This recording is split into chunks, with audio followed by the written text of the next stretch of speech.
Hello guys, this is FR અને સ્વાગત કરું છું આપણી સૈયારી યુટ્યુબ ચેનલ આરએફ કી મોજમાં। આજે આપણે ધોરણ 7નું ગુજરાતી વિષયનું પાઠ નંબર 13નું સ્વાધ્યાયનું સોલ્યુશન કરીશું। જો મિત્રો તમારે આગળના વિડીયો જોવા હોય તો ચેનલને સબસ્ક્રાઇબ કરી દેજો।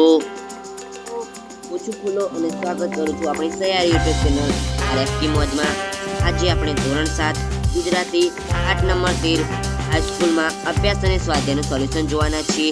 આગળના વિડીયોના સ્વાધ્યાયનું સોલ્યુશન પણ તમે જોવા માંગતા હોય તો આપણી ચેનલ પર મુકાઈ ગયું છે, તે પણ તમે જોઈ શકો છો। તો ચાલો વિડીયો શરૂ કરીએ।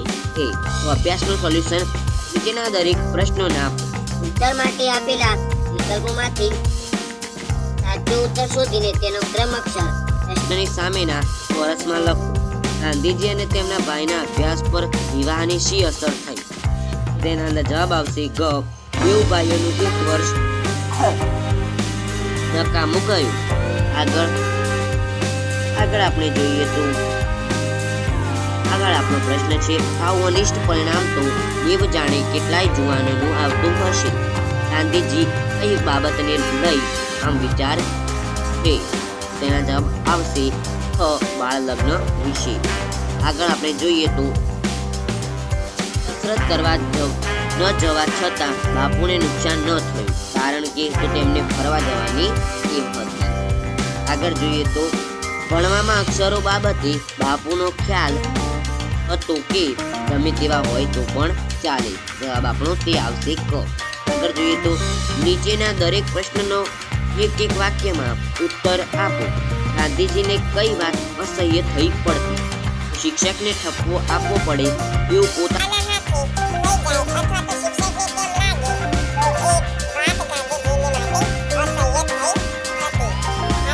તો ગાંધીજીએ એક વર્ષમાં 2 ધોરણો કરવાનો નિર્ણય કેમ છોડ્યો?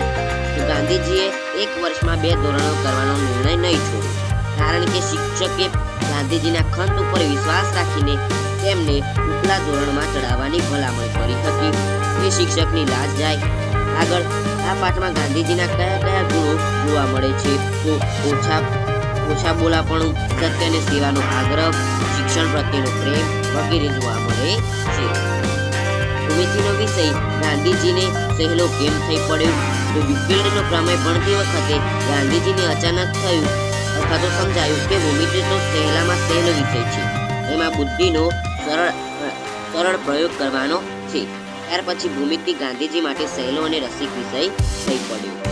આગળ જોઈએ તો નીચેના પ્રશ્નનો ઉત્તર આપો। ગાંધીજી અને તેમના ભાઈના અભ્યાસ પર બાળ વિવાહની શી અસર થઈ? તો જોઈએ તો ગાંધીજીના અને તેમના ભાઈના વિવાહ વૃદ્ધાવસ્થામાં જ થઈ ગયા। વિવાહને કારણે તેઓ અભ્યાસમાં ધ્યાન આપી શક્યા નહીં, તેથી તેમનું એક વર્ષ નકામું ગયું। ગાંધીજી પોતાના વર્તન અંગે શી કાળજી રાખતા? તો ગાંધીજી પોતાના વર્તન અંગે ખૂબ જ કાળજી રાખતા। પોતાના વર્તનમાં કશી ભૂલ ના આવે તે માટે સાવધાન રહેતા। પોતાની ભૂલ બદલ શિક્ષકને ઠપકો ન આપવો પડે એની પણ એ કાળજી રાખતા। એક વખત એમને શિક્ષકનો માર ખાવો પડ્યો। ગાંધીજીને એનું દુઃખ ન હતું, પણ પોતાના વર્તનને કારણે દંડને પાત્ર ગણાયા એમને એમનું દુઃખ હતું। આગળ જોઈએ તો આગળ છે ગાંધીજીને કઈ વાત અસહ્ય થઈ પડી? એના પછી આપણો પ્રશ્ન છે, ગાંધીજીને કયા કારણોસર કસરત પ્રત્યે અણગમો હતો? આગળ જોઈએ તો આપણે સારા અક્ષર બાબતે ગાંધીજીના વિચારો જણાવો। આગળ આપણે જોઈએ તો જુદી જુદી ભાષાઓ વિશે ગાંધીજીના વિચારો જણાવો। આગળ આપણું છે નીચેના શબ્દોનો શબ્દકોશના ક્રમમાં ગોઠવો। તો આવશે પહેલું અરબી, ઇસ્લામ, રૂસી, ખેડૂત, જ્ઞાન, ફારસી, મજબૂત, માહિતી, સમિતિ અને સંસ્કૃત।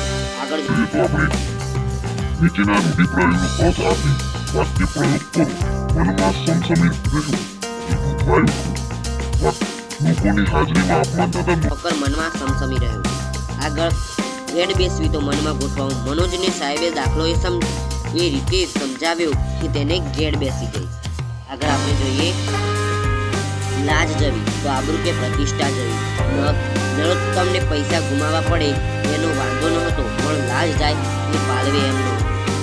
આગળ જોઈએ તો આપણે નીચેના આપેલા શબ્દોના સમાનાર્થી શબ્દ લખો। ચીવટ તો ચોકસાઈ અને કાળજી, કેળવણી તો શિક્ષક અને ભણતર, વિઘ્ન તો અડચણ અને મુસીબત, ચોથું છે મુક્તિ તો છુટકારો અને સ્વતંત્રતા. પાંચમું છે નિકટ તો નજીક અને પાસે. આગળ આપણો પ્રશ્ન છે નીચેના શબ્દોના વિરુદ્ધાર્થી શબ્દ આપો. કામનું તો નકામું, ઇષ્ટ અનિષ્ટ, ગણના તો અવગણના, સ્મરણ તો વિસ્મરણ, અમુક તો અણગમો. આગળ આપણે જોઈએ તો નીચેની કહેવતનો અર્થ સમજાવો. આવી બીજી 5 કહેવતો તમારા વડીલો પાસેથી લખો. ઘડો કાચો હોય ત્યારે એને કાંઠલો ચડી શકે, પણ અગ્નિમાં પકાવ્યા પછી તેને કાંઠલો ચડાવી શકાય નહીં. બાકી ઘડે કાંઠા ચડે તે આવત સમજાવેલું છે. જે સમયે જે કામ કરવાનું હોય તે ન થાય અને સમય વિચાર કરવા જો તે પ્રયત્ન વ્યર્થ થાય છે. આગળ આપણે જોઈએ તો બીજી 5 કહેવાતો પાણી વલોવીએ માખણ ન નીકળે, બોલવું ને લોટ પાકો બે સાથે ન બને, મીઠા ઝાડના મૂળ ન કઢાય. આગળ લક્ષ્મી ચાલુ કરવા આવે ત્યારે મોં ધોવા ન જવાય, સાપની ઘેર રાણો સાપ. આગળ નીચેના વાક્યોમાંથી પ્રમાણવાચક વિશેષણો શોધીને લખો. મને અતિશય દુઃખ થયું તો એના અંદર આવશે અતિશય. પણ ગમાને બીજું કારણ પિતાજીની સેવા કરવાની તીવ્ર ઈચ્છા હતી તો તીવ્ર. સંસ્કૃત શિક્ષકને ઘણું દુઃખ થયું તો ઘણું. આગળ જોઈએ તો તમારા જીવનમાં બનેલ તમને ગમતા 2 પ્રસંગો. આગળ આપણે જોઈએ તો બીજો પ્રસંગ હાર્યું લખી રહ્યો. તમારે લખવું હોય તો અથવા તો તમે તમારી રીતે લખી શકો છો. સૂચવ્યા મુજબ કરો. ગાંધીજીના જીવન પ્રયોગો એકત્ર કરો અને વાંચો. તો આ સત્યના પ્રયોગો